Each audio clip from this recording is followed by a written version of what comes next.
ضرورت اس بات کی ہے کہ لو جہاد کی آڑ کے اندر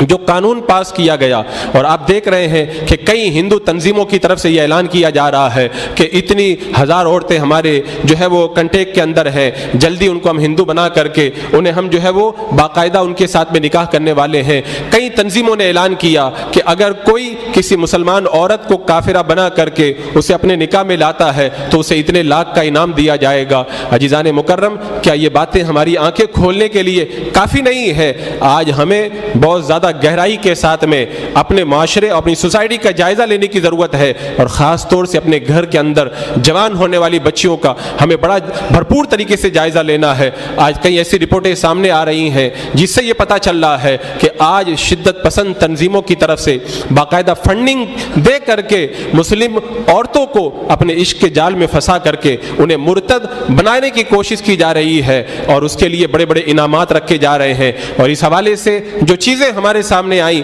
اس سے یہ پتہ چلتا ہے کہ خاص طور سے کالج کے اندر پڑھنے والی لڑکیاں، ان کا بالکل سافٹ ٹارگیٹ ہے، وہ انہیں بڑی آسانی کے ساتھ میں ورگلا دیتے ہیں۔ اور اس حوالے سے آپ دیکھیں گے تو کبھی جو ہے وہ لیکچر کا نوٹس دے کر کے انہیں جو ہے وہ اپنے جال میں پھنسا لیا جاتا ہے، کبھی دھیرے دھیرے دوستی بڑھائی جاتی ہے، پھر پکنک کے بہانے انہیں گھمانے کے لیے لے کے جایا جاتا ہے، اور پھر وہ شدت پسند تنظیمیں انہیں بڑے بڑے اموال سپلائی کر کے انہیں کافرہ بنانے کا سامان فراہم کرتی ہے۔ اور ایسی بھی رپورٹیں سامنے آئیں جس سے یہ پتہ چلتا ہے کہ ٹیوشن کے اندر پڑھنے والی ہماری جوان لڑکیاں ٹیوشن کے اندر ان کے ہاتھوں میں پڑ جاتی ہیں، اور اس کے بعد میں اپنا ایمان کا سودا کرنے پہ مجبور ہو جاتی ہے۔ یہ ایک بڑی لمبی کہانی ہے، اس مختصر سے وقت کے اندر اسے مکمل تو نہیں چھیڑا جا سکتا، بس آپ اتنا سمجھ لیں کہ کبھی بڑے بڑے گفٹ دے کر کے، کبھی بڑے بڑے قیمتی موبائل دے کر کے، کبھی پکنک کے بہانے انہیں گھما کر لے جا کر، کبھی ٹیوشن پڑھانے کے بہانے، اور کبھی کالج کے اندر ان سے دوستی بنا کر کے انہیں اپنا ٹارگیٹ بنایا جاتا ہے۔ پھر جب شادی کی بات آتی ہے تو پہلے انہیں اپنا مذہب بدلنے کے لیے کہا جاتا ہے، اور پھر مذہب بدلنے کے بعد میں اگر وہ لڑکی ان کے ساتھ میں رہ بھی لیتی ہے تو سال دو سال کے بعد میں اسے کنارے کر دیا جاتا ہے۔ اب جو عورت اپنا مذہب چھوڑ کر کے غیر کے ساتھ میں جو ہے وہ کورٹ میرج کر کے جا چکی ہے، پھر معاشرہ اسے دوبارہ کبھی قبول نہیں کرتا، اس بچی کی زندگی خراب ہوتی ہے، اور پھر اس کا پورا خاندان ہمیشہ کے لیے جو ہے وہ بدنما داغ اپنے چہرے پر لے کر کے ڈپریشن کا شکار ہو جاتا ہے۔ لہذا اس سے پہلے کہ ایسے حالات ہمارے ساتھ میں پیش آئیں، ہمیں اپنے آپ کو سنبھالنا ہوگا، اس کے لیے ہمیں جو ہے وہ بہت کچھ کرنا ہوگا۔ اور اس وقت میں سب سے بڑی اہم بات آپ سے یہ عرض کروں گا کہ ایسی جو لڑکیاں غیروں کا جو ٹارگیٹ بنتی ہیں، اس کے اندر ایک بڑی وجہ یہ ہے کہ ہم اپنے بچوں اور بچیوں کی شادی کے اندر بڑی تاخیر کرتے ہیں۔ آج اگر آپ اپنے معاشرے کا جائزہ لیں گے تو آپ دیکھیں کہ بچہ جو ہے وہ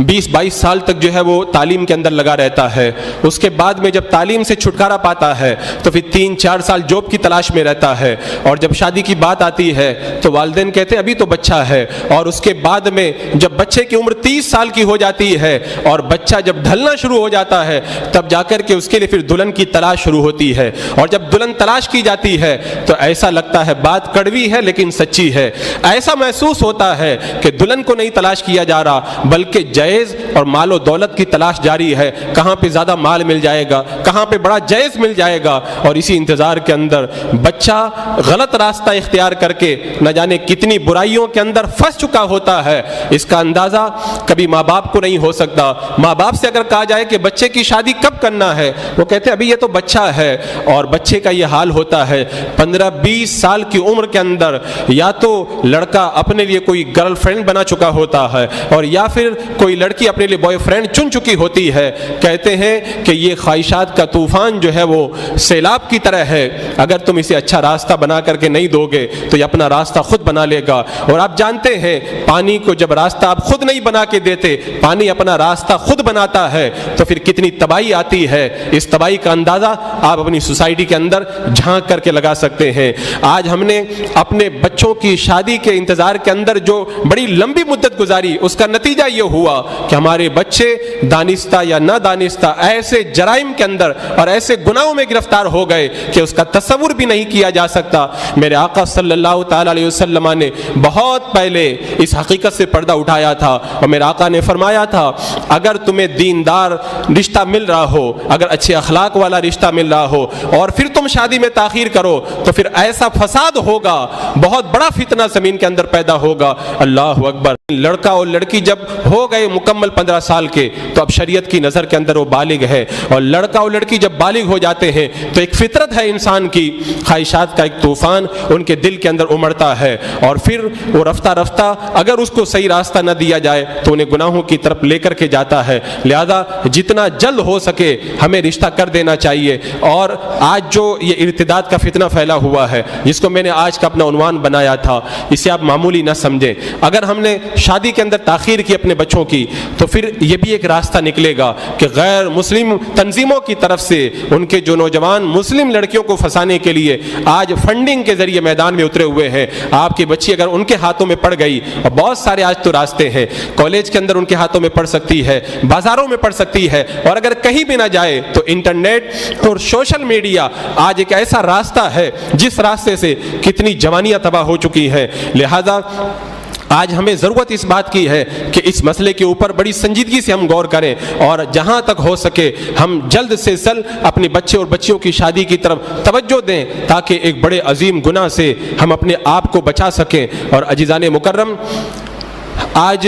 اس ایشو پر جو ہے وہ غور کرنے کی اس اعتبار سے بھی ضرورت ہے کہ ہمیں چاہیے کہ اپنی بچیوں کو ہم ایسی جگہ ٹیوشن کے لیے نہ بھیجیں جہاں پہ کوئی غیر محرم پڑھاتا ہو، وہ بھی ایک برائی کا راستہ کھلتا ہے۔ اور اگر ہماری بچی کہیں ٹیوشن جاتی ہے تو اس بات پر بھی نظر رکھیں کہ غیر لڑکوں سے تو ان کا کانٹیکٹ نہیں ہے۔ اور اسی طرح اگر آپ کی بچی اگر موبائل یوز کرتی ہے تو اس کی موبائل کی بھی نگرانی ہونی چاہیے کہ اس کا کانٹیکٹ کیسے لوگوں سے ہوتا ہے۔ اگر وہ سوشل میڈیا پہ ہے، اور اسی طرح اگر اپنی پڑھائی کے لیے وہ انٹرنیٹ کو یوز کرتی ہے تو اس کے انٹرنیٹ کی بھی پوری نگرانی ہونا چاہیے۔ ان تمام چیزوں پر بڑی سنجیدگی سے غور کرنے کی ضرورت ہے۔ یہ طوفان ہے، اگر طوفان کی طرف اگر بروقت توجہ نہ دی جائے تو پھر وہ آبادیوں کو بہا کر کے لے جائے گا اور اس کا احساس بھی نہیں ہوگا۔ اس وقت جو رپورٹیں آ رہی ہیں اور جو آنکڑے آ رہے ہیں اس سے یہ پتہ چلتا ہے کہ ہمارے مہاراشٹر کے اندر ان چند مہینوں کے اندر سینکڑوں مسلمان لڑکیاں غیر مسلم مردوں سے شادی کر چکی ہیں اور اپنا مذہب تبدیل کر چکی ہے۔ یہ کوئی معمولی چیز نہیں ہے۔ ایک مسلمان کا دل اس سے لرز جانا چاہیے کہ ایمان کے بعد میں مرتد ہو جانا اور اپنے ایمان کو ترک کر کے کفر و شرک کے دلدل میں پھنس جانا، اس جرم کے اندر اگر ہماری لاپرواہی ہے تو جتنا گناہ اس لڑکی پر ہے اتنا ہی گناہ ہمارے سر بھی جائے گا۔ لہذا اس بات کی طرف بھی توجہ دی جائے، اور اس حوالے سے جو بھی آپ تدبیریں کر سکتے ہیں وہ تدبیریں کریں۔ اپنے گھروں کا ماحول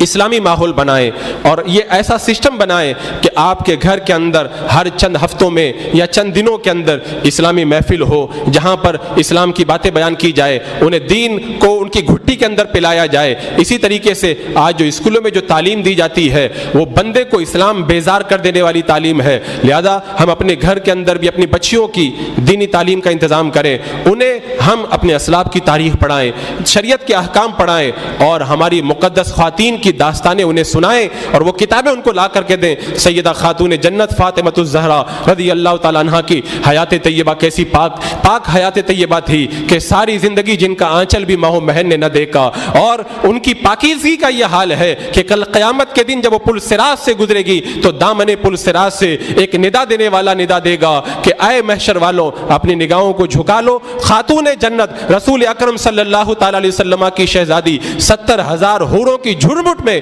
پل صراط کو پار کر کے جنت میں داخل ہونے والی ہے۔ انہیں سیدہ خاتون جنت کی سیرت بتائیں۔ سیدہ عائشہ صدیقہ رضی اللہ تعالیٰ عنہ جیسی پاک باز خاتون جن کی پاکی کی گواہی اللہ نے قرآن پاک میں خود سورہ نور کو نازل فرما کر کے دی، ان کی سیرت ان کو آپ بتائیں۔ ہمارے صحابہ کرام کی مقدس ازواج مطہرات اور مقدس صحابیات کی تاریخ ان کو بتائیں کہ انہوں نے کیسے کیسے کٹھن ماحول میں، مشکل حالات میں کیسے اپنے پردوں کی حفاظت کی، کیسے اپنی عزتوں کی حفاظت کی۔ جب وہ اپنے اسلاف کی تاریخ پڑھیں گی تو ان کو پتہ چلے گا کہ ہم کیسی مقدس خواتین کے نقش قدم پہ چلنے کا جذبہ اپنے دل کے اندر رکھتی ہے۔ وہ لوگ دائیں بائیں جھانک کے دیکھیں جن کے پاس کوئی آئیڈیل نہ ہو، جن کے پاس میں کوئی نمونہ نہ ہو، جن کے پاس میں کوئی اجالا نہ ہو، وہ گندگیوں کے ڈھیر میں جا کر کے پڑے، لیکن مسلمانوں کے پاس تو اتنا تابناک ماضی موجود ہے اور ہمارا گزرا ہوا ایسا روشن ماضی ہمارے سامنے موجود ہے کہ اگر کوئی مسلمان اس ماضی میں جھانک کے دیکھ لے تو دل کے اندر اجالے پیدا ہو جائیں۔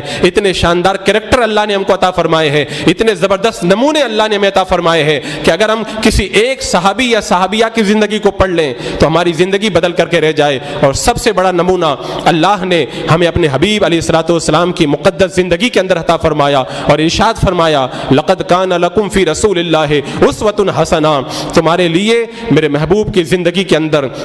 بہترین نمونہ ہے۔ اتنا پیارا نمونہ جس کو اللہ نے عطا فرمایا، اسے کیا ضرورت ہے دنیا کی مادیت کی اور گندگیوں کے اندر جھانک کر کے دیکھنے کی؟ ساری گندگیوں سے اجتناب کریں اور اپنی بچیوں کو دینی تعلیم کی طرف لائیں اور ان کی دینی تعلیم کا انتظام اپنے گھر کے اندر کریں، انہیں پردے کی تاکید کریں۔ آپ کی ذرہ برابر بھی جو آپ لاپرواہی کریں گے وہ کل ایسا نہ ہو کہ دنیا میں بھی آپ کے لیے خسارے کا باعث بن جائے، اور خدا نہ کرے اگر غیر کے ہاتھوں میں آپ کی بچی پڑ گئی اور جیسی رپورٹیں آ رہی ہیں ویسے اگر وہ ارتداد کا شکار ہو گئی تو رب نے فرما دیا اولئک حبطت اعمالهم فی الدنیا والآخرہ، دنیا اور آخرت میں ان کے سارے اعمال برباد ہیں۔ واولئک اصحاب النار هم فیہا خالدون، اور یہی وہ جہنم والے ہیں جو ہمیشہ جہنم میں رہیں گے۔ کیا آپ اس بات کو گوارا کریں گے کہ آپ کے جگر کا ٹکڑا جہنم کی آگ میں جلے؟ اگر آپ نہیں گوارا کرتے تو اس کے لیے پھر انتظام کریں۔ اللہ رب قدیر اس ارتداد کے فتنے سے ہمیں اور ہماری بچیوں کو محفوظ فرمائے اور ہمارے گھروں کے اندر خاص طور سے خواتین کے اندر اسلامی ماحول پیدا فرمائے اور ہمارے دلوں کے اندر اسلامی تعلیم اور اسلامی ماحول کا جذبہ عطا فرمائے۔ وما علینا الا البلاغ۔